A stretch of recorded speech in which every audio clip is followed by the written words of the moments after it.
अगर मैं तुमसे कहूं कि कुछ लोग बाहर से आए थे सिर्फ लूटने के लिए, लेकिन फिर वही लोग इस देश पर 300 साल तक राज करके चले गए, तो तुम क्या कहोगे? ये कहानी सिर्फ एक साम्राज्य की नहीं है, ये कहानी है एम्बिशन की, पावर की और उस हिस्ट्री की जिसने आज के भारत को शेप दिया है। कहानी शुरू होती है दूर, बहुत दूर मध्य एशिया की ठंडी और खतरनाक पहाड़ियों से। साल था 1494 और एक 12 साल का लड़का जिसके सिर पर अचानक से एक पूरे राज्य की जिम्मेदारी आ गई। नाम था उसका बाबर। अब ये कोई आम राजकुमार नहीं था, इसके अंदर बह रहा था खून दो सबसे खतरनाक विजेताओं का। एक तरफ तैमूर, दूसरी तरफ चंगेज खान। लेकिन फनी बात यह है, इतनी बड़ी लेगेसी होने के बावजूद बाबर के पास कुछ भी रेडीमेड नहीं था। ना बड़ी सेना, ना कोई आरामदायक जिंदगी। बस एक सपना था, समरकंद जीतने का। और उसने कोशिश भी की, जीता भी, लेकिन किस्मत हर बार उसे धोखा दे देती थी। कभी समरकंद मिलता तो फरगाना छूट जाता, और जब फरगाना बचाता तो समरकंद हाथ से निकल जाता। सोचो यार, एक राजा लेकिन खुद के पास रहने की जगह नहीं। वो पहाड़ों में भटकता रहा, रातें खुले आसमान के नीचे गुजारी, और फिर एक दिन उसकी किस्मत उसे काबुल ले आई। 1504 में उसने काबुल पर कब्जा कर लिया। लेकिन उसके सपने उससे भी बड़े थे। उसकी नजर अब हिंदुस्तान पर थी, वो हिंदुस्तान जिसके बारे में दुनिया कहती थी सोने की चिड़िया।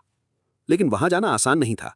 दिल्ली की गद्दी पर बैठा था इब्राहिम लोदी, और उसके पास थी 1 लाख की सेना और 1000 हाथी। और इधर बाबर, सिर्फ 12,000 सैनिक। सीधे शब्दों में यह लड़ाई इम्पॉसिबल थी। लेकिन बाबर के पास था दिमाग और टेक्नोलॉजी। 21 अप्रैल 1526, पानीपत का मैदान, इतिहास का सबसे डेंजरस दिन। जैसे ही लड़ाई शुरू हुई, बाबर ने कुछ ऐसा किया जो हिंदुस्तान ने पहले कभी नहीं देखा था। तोपें, धमाके, धुआं और डर। हाथी जो ताकत थे वही कमजोरी बन गए और अपनी ही सेना को कुचलने लगे।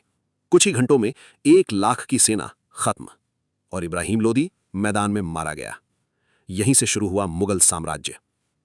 अगर यहां तक तुम वीडियो देख रहे हो तो सच में तुम हिस्ट्री को फील कर रहे हो, तो जल्दी से चैनल को सब्सक्राइब कर लो, क्योंकि आगे जो आने वाला है ना, वो और भी खतरनाक है। अब बाबर तो जीत गया, लेकिन असली स्ट्रगल शुरू हुआ उसके बेटे हुमायूं के साथ। हुमायूं नाम का मतलब था भाग्यशाली, लेकिन उसकी जिंदगी बिल्कुल उल्टी थी। उसने अपने भाइयों पर भरोसा किया, एम्पायर बांट दिया, और वही उसकी सबसे बड़ी गलती बन गई। उधर बिहार में एक नया खिलाड़ी एंट्री ले चुका था, शेर शाह सूरी, टाइगर। इतना डेंजरस स्ट्रैटेजिस्ट कि उसने हुमायूं को सीधे लड़ाई में नहीं बल्कि दिमाग से हराया। 1539, चौसा का युद्ध। रात के अंधेरे में हमला, और हुमायूं अपनी जान बचाने के लिए नदी में कूद गया। एक बादशाह अब भगोड़ा बन चुका था। वो भटकता रहा रेगिस्तान में, बिना सेना, बिना ताकत। लेकिन उसी वक्त उसकी जिंदगी में एक उम्मीद आई। अकबर। 1542, एक बच्चे का जन्म जो आगे चलकर इतिहास बदलने वाला था। फिर वक्त बदला, हुमायूं वापस आया और दिल्ली फिर से जीत ली। लेकिन किस्मत ने उसे एक और झटका दिया। सीढ़ियों से गिरकर उसकी मौत हो गई।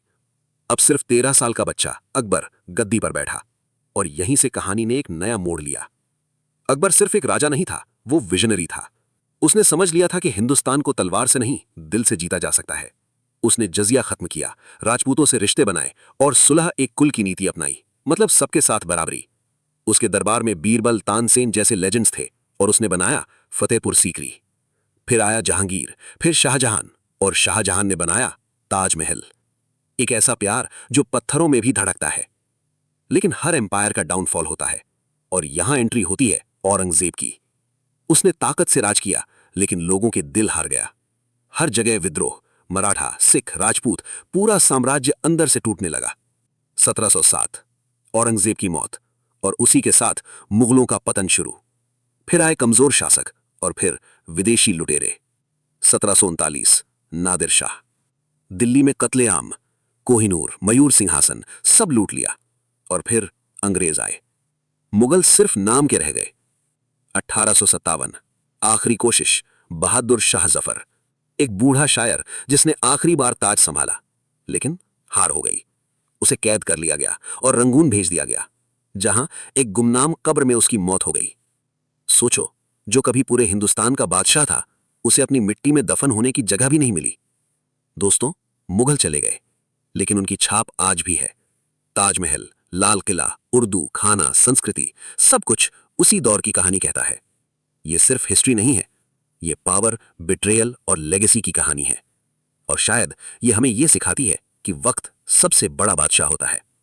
अगर तुम्हें यह कहानी फील हुई तो वीडियो को लाइक करो और सब्सक्राइब करना मत भूलना, क्योंकि ऐसी ही रियल और दिल हिला देने वाली स्टोरीज मैं लाता रहूंगा।